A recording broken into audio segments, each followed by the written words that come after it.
Carol Burnett made millions laugh for 11 straight years, but in 1977 she did something that left her entire crew in tears. The episode aired only once and broke viewers' hearts. Critics praised it as brilliant, awards poured in, yet Carol never watched it again, not once in nearly 5 decades. She admitted it felt too real. The sketch struck so close to her own life that she couldn't stand seeing herself in it. Why would America's funniest woman refuse to revisit one of her greatest performances? Carol Burnett was born on the 26th of April 1933 in San Antonio, Texas. From the start, her childhood was filled with hardship. Both of her parents struggled with alcoholism and couldn't care for her. Her father worked at a movie theater but rarely kept a steady job. Her mother battled the same addiction and was emotionally distant. Both later died from alcohol-related illnesses. Before Carol was even old enough to understand it all, she already knew what it felt like to be overlooked. The people who should have protected her kept choosing alcohol instead of family. Life was lonely and unpredictable, and Carol discovered early that making people laugh helped her survive. After her parents stopped raising her, her maternal grandmother, Mabel White, took her in. In 1940, they moved from Texas to Hollywood, but there was no glamorous welcome waiting. They shared one tiny room in a worn-down boarding house with struggling neighbors trying to get by. Carol and her grandmother survived on just $20 a week, barely enough for the basics. Still, Mabel gave Carol something money couldn't buy: unconditional love. For the first time, she felt truly safe. To escape that difficult life, Carol invented an imaginary twin sister named Karen. Karen was everything Carol wished she could be: confident, cheerful, and fearless. Carol played the role so convincingly that even other tenants believed Karen was real. She would race up the fire escape, change her clothes and hairstyle, then come back as Karen, smiling and full of charm. Then, just minutes later, she'd come back as Carol. The fact that so many adults in that boarding house believed the act says a lot about Carol's talent and how badly everyone needed something happy to hold on to. Even a little bit of joy made a difference. Some escapes, though, felt even more real. Every Saturday, Carol and her grandmother went to the movies. 2 tickets cost 25 cents, more than 10% of what they lived on each week. For a few hours, she forgot the worn-out walls, the shouting, and the constant stress. On the screen, life looked magical. People laughed, danced, fell in love, and everything seemed possible. But once the movie ended, reality came rushing back. They couldn't even afford toilet paper, so they quietly took some from the theater restroom. It wasn't about embarrassment. It was about survival. Even as a young child, Carol understood what it meant to long for a better life, not just a full stomach. One day, while watching a Tarzan movie, Johnny Weissmuller's famous yell echoed through the theater and grabbed her attention. Back home, she practiced copying it over and over, matching every sound and every note. Without realizing it, she was strengthening her voice and breath control, skills that would later become part of her unforgettable performances. What started as a child's game turned into one of her signature comedy tricks. After graduating from high school, Carol planned to study journalism. Her mother had once dreamed of becoming a writer, and Carol wanted to carry that dream forward. UCLA was her goal, but she didn't have the $50 needed for tuition, about $600 today. It seemed impossible until an anonymous stranger stepped in, paid the full amount, and disappeared without asking for anything in return. That incredible act changed everything. Once at UCLA, one theater class completely reshaped her future, and something inside her suddenly came alive. Something changed inside Carol. She wasn't shy anymore, and she no longer felt invisible. On stage, she was bold, funny, energetic, and completely herself. Her professors noticed right away, and so did her classmates. She could sing, act, and make people laugh all at once.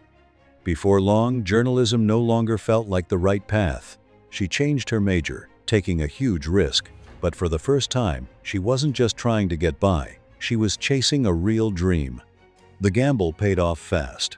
At the end of her freshman year, UCLA named her the most promising newcomer in its theater program. It wasn't just an award. It gave Carol confidence that she truly belonged on stage. she pushed herself even harder, landed stronger roles, and earned the support of mentors who saw something special in her. She had a natural spark that couldn't be taught. In 1954, while still a college junior, Carol worked as an usherette for just 65 cents an hour when an unexpected moment changed her future. At a party in San Diego, she wasn't there to celebrate. She was quietly slipping hors d'oeuvres into her purse to take home to her grandmother. That's when a well-dressed stranger walked over and started talking with her. He wasn't part of the entertainment business. He was a wealthy shipbuilder from La Jolla. Carol shared her dream of moving to New York to perform on Broadway, but admitted she could barely afford college. The man stunned her with an incredible offer: $1,000 for her and another $1,000 for her boyfriend, Don Soroyan. He asked for only 3 things: never reveal his name, use the money only to reach New York, and if they succeeded, help someone else the same way. He wanted no recognition, saying someone had once done the same for him. His wife later revealed that he had helped other people before, paying for gas, meals, and even supporting strangers who were chasing big dreams. With $2,000 in hand, Carol and Don left UCLA behind and headed to New York in 1954. Carol had never traveled farther than Texas, and she didn't know a single person there. Still, she pushed ahead. As she later said, "I didn't know enough to be scared." They checked into the Algonquin Hotel, where rooms cost $9 a night. It didn't take long for their money to disappear.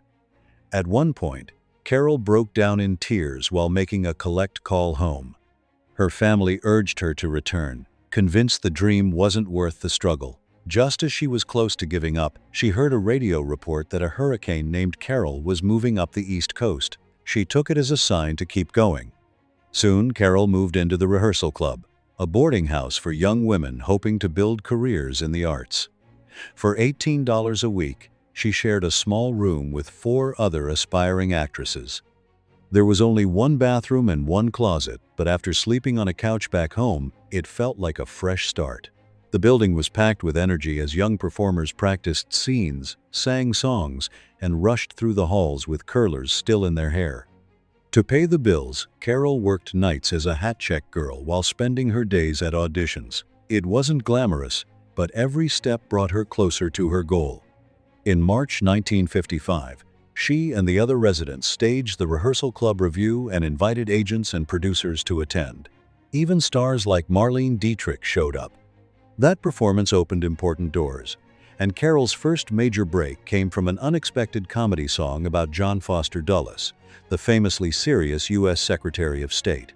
Written by Ken Welch, the song was meant as a wild joke, completely over the top. But Carol delivered it with perfect timing, and it quickly became her signature performance. Audiences couldn't get enough of it. Before long, she was invited to appear on The Jack Paar Show and then The Ed Sullivan Show. On the 6th of January, 1957, she walked onto Sullivan's stage with shaking knees, but by the end of her performance, the crowd was roaring with laughter.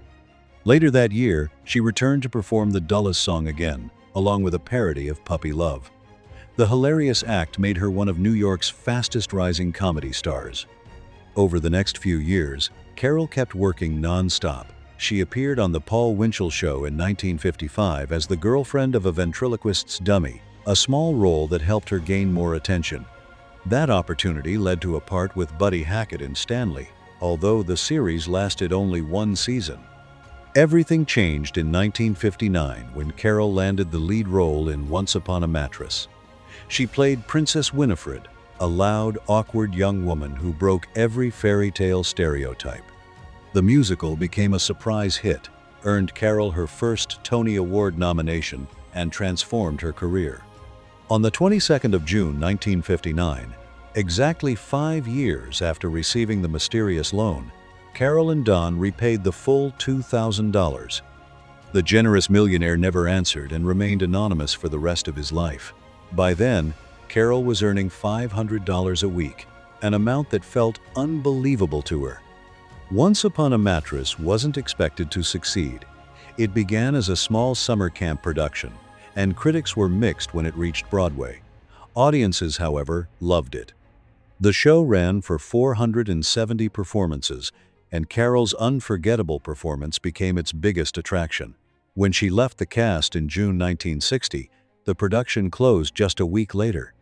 Her replacement lasted only 8 performances before the production closed for good. That made one thing clear: Carol had become impossible to replace. Then came The Gary Moore Show.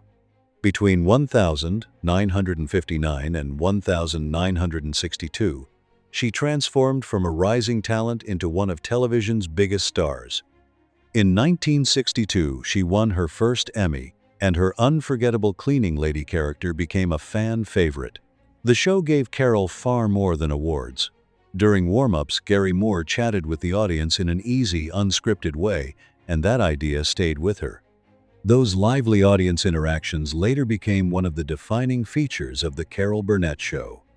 The program also helped launch stars like Don Knotts and Jonathan Winters. For Carol, it was the perfect place to sharpen her comedy, timing, and confidence. In 1962, another remarkable moment arrived at Carnegie Hall. CBS executives weren't convinced a special starring Carol and Julie Andrews would succeed. They believed Julie wasn't well known enough, while Carol was already appearing on television every week. After a promotional event, executives Michael Dann and Oscar Katz watched Carol struggle to find a taxi. Laughing, she joked that maybe a truck driver would take her home instead. Seconds later, a truck actually stopped and offered her a ride. The coincidence amazed everyone, and the special was approved.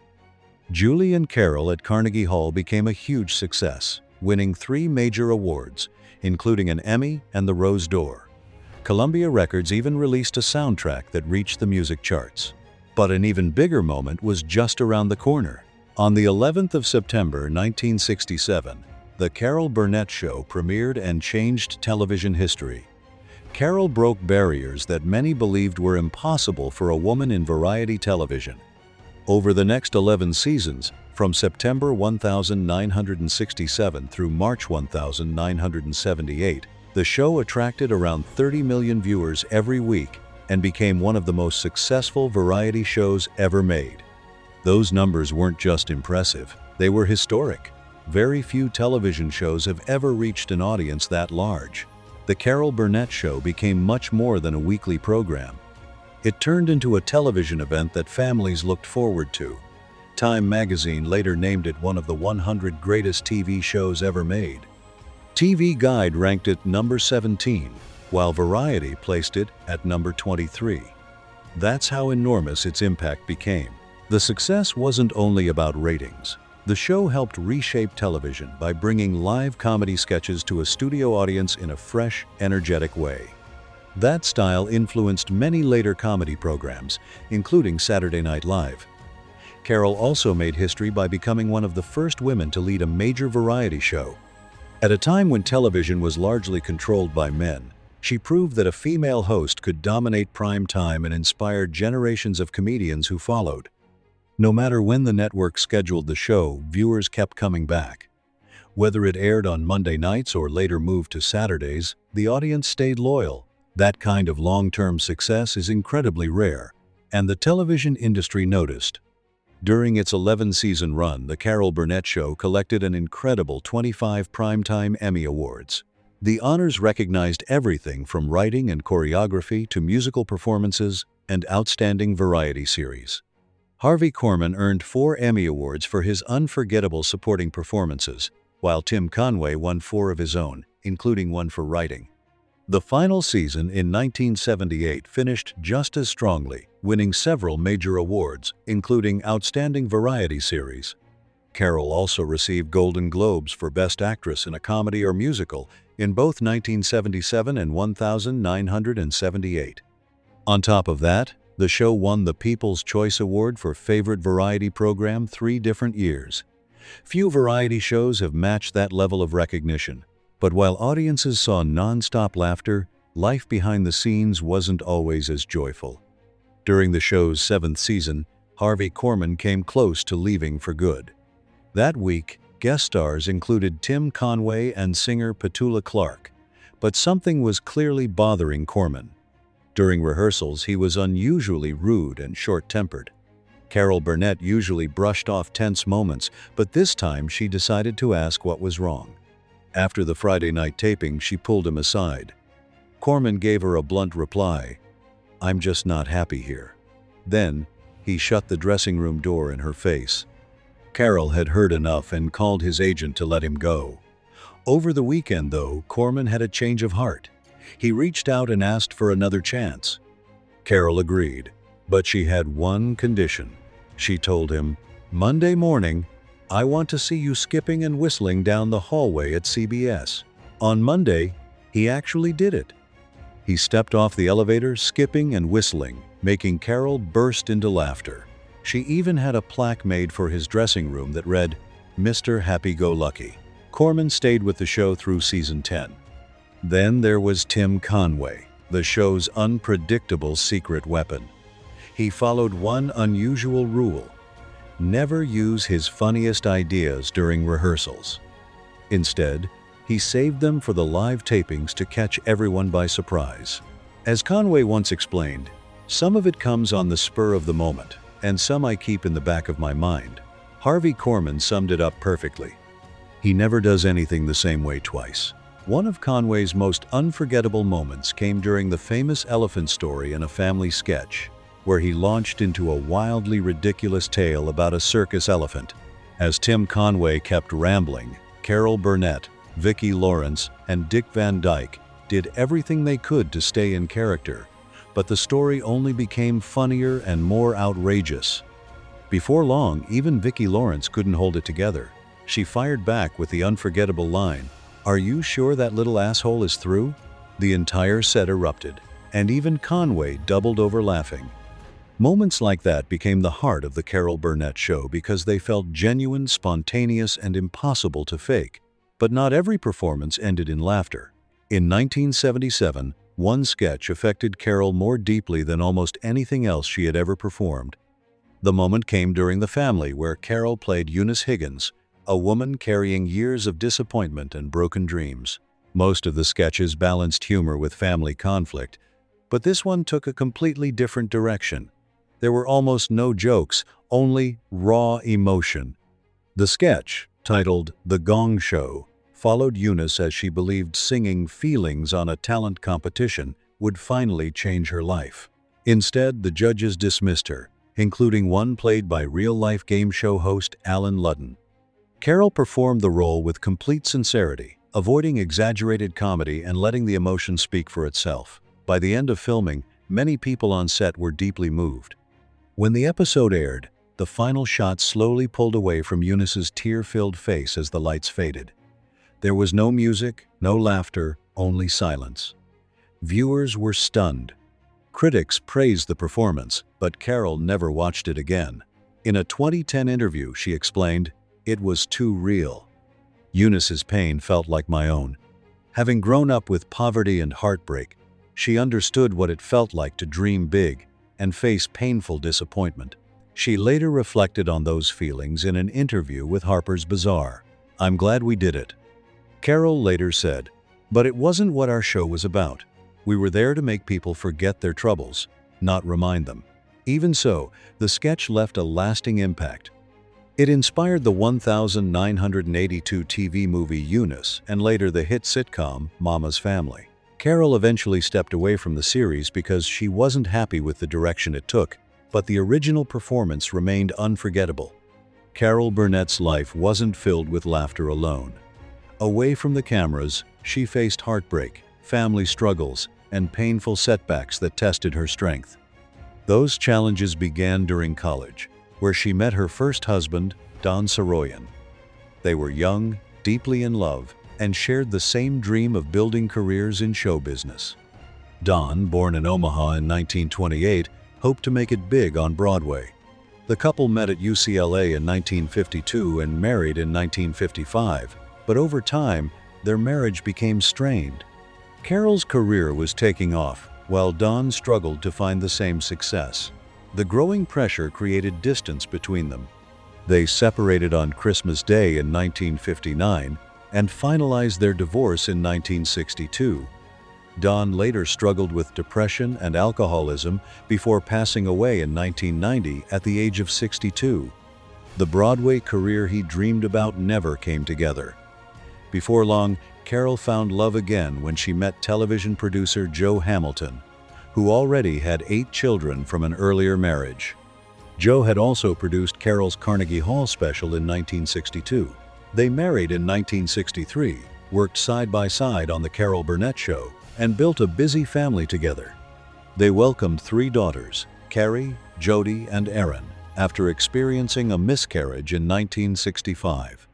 Combined with Joe's 8 children from an earlier marriage, their home was always full of activity. As producer of Carol's show, Joe earned 5 Emmy Awards. While their professional lives reached new heights, problems were growing behind the scenes. In 1976, the National Enquirer published a false story claiming Carol had been drunk at a restaurant while seated near Henry Kissinger. The accusation deeply upset her, especially because she had long spoken openly about the harm alcoholism had caused in her family. Carol sued the tabloid for $1.6 million. The legal fight lasted 5 years and revealed that an informant had actually told the publication she wasn't intoxicated, yet the story was printed anyway. Although the final settlement was about $200,000 after appeals, the case was never really about money. Carol wanted to clear her name, and the lawsuit became a landmark moment that influenced tabloid journalism. Her toughest challenge, however, wasn't in a courtroom. It was at home. In the late 1970s, her daughter Carrie developed serious substance abuse problems at a young age. Carrie later explained that she had turned to drugs because she wanted to stop being known only as Carol Burnett's daughter and find her own identity. From 1976 to 1979, Carol watched her daughter struggle more and more. She enrolled Carrie in several rehabilitation programs, hoping each one would help.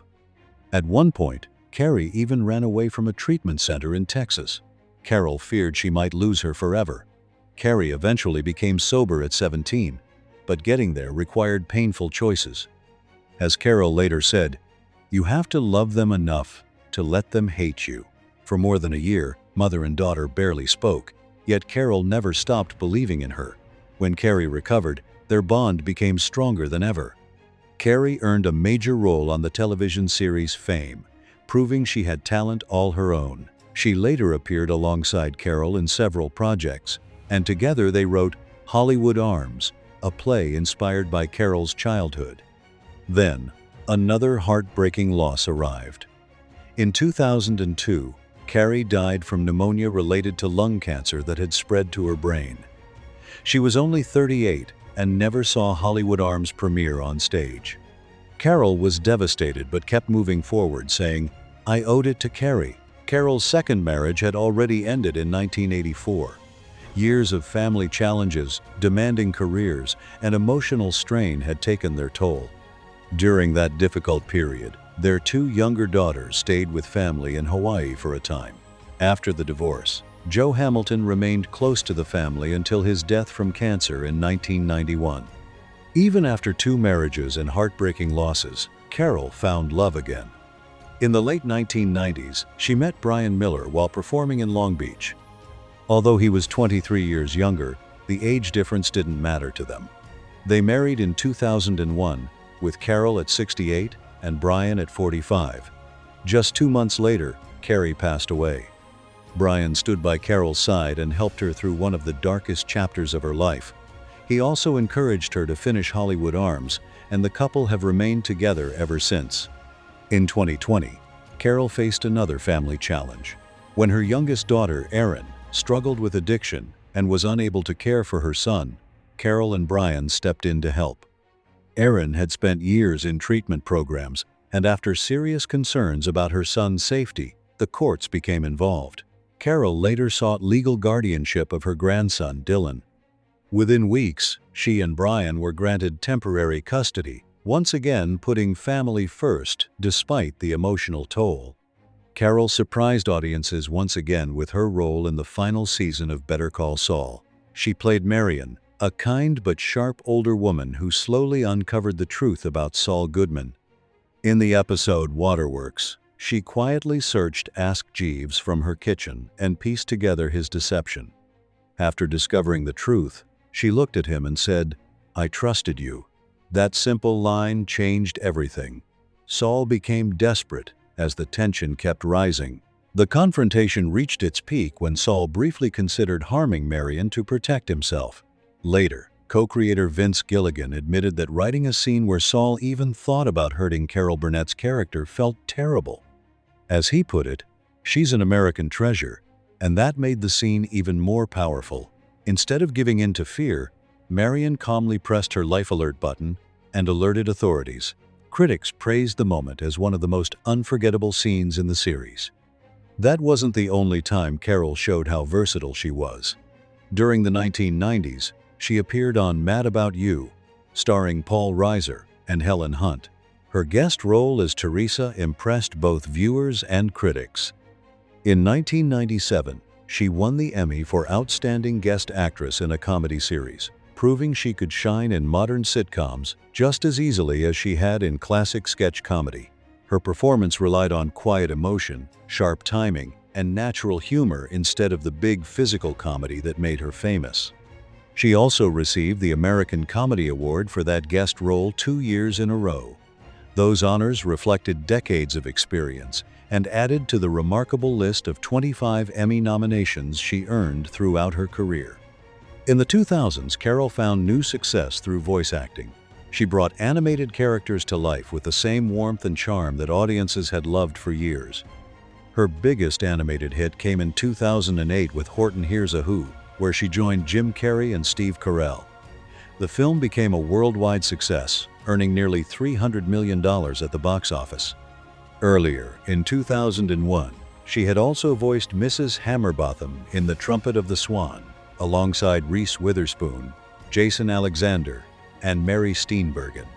These voice roles introduced Carol Burnett to a whole new generation that had never seen The Carol Burnett Show, yet her warmth, humor, and charm came through just as strongly. She didn't even need to appear on screen. Her voice alone left a lasting impression. At the end of the 1990s, Carol made a long-awaited return to Broadway. She starred in Stephen Sondheim's Putting It Together, which opened at the Ethel Barrymore Theatre on the 21st of November, 1999. The production ran for 101 performances, and Carol appeared alongside celebrated performers George Hearn, Ruthie Henschel, and John Barrowman. After 30 years away from Broadway, she stepped back on stage as if she had never left. The production was filmed live, capturing both polished performances and unexpected moments. During one scene, her skirt slipped, and instead of missing a beat, Carol turned it into a hilarious joke. Even critics who had mixed opinions about the show praised her performance, saying she handled Sondheim's challenging music with remarkable skill. Then, in 2024, Carol surprised audiences once again with her role in Palm Royale on Apple TV+. She played Norma Delacourt, a wealthy woman who spends much of the series in a coma before suddenly waking up. The role called for physical comedy and even made up dialogue to sound like someone relearning how to speak. Carol improvised much of it on the spot, showing that her legendary talent hadn't faded one bit. At 91 years old, her performance earned an Emmy nomination for Outstanding Supporting Actress in a Comedy Series, making her the oldest female acting nominee in Emmy history. Palm Royale premiered on the 20th of March 2024, received 11 Emmy nominations, and featured stars like Kristen Wiig, Ricky Martin, Laura Dern, and Allison Janney. Even in that incredible cast, Carol still stole the spotlight, proving that after more than 7 decades, she remains one of entertainment's true legends. If you enjoyed this story, make sure to like the video, subscribe for more incredible Hollywood stories, share this with someone who loves classic TV, and leave a comment below telling us your favorite Carol Burnett moment. Thanks for watching, and we'll see you in the next one.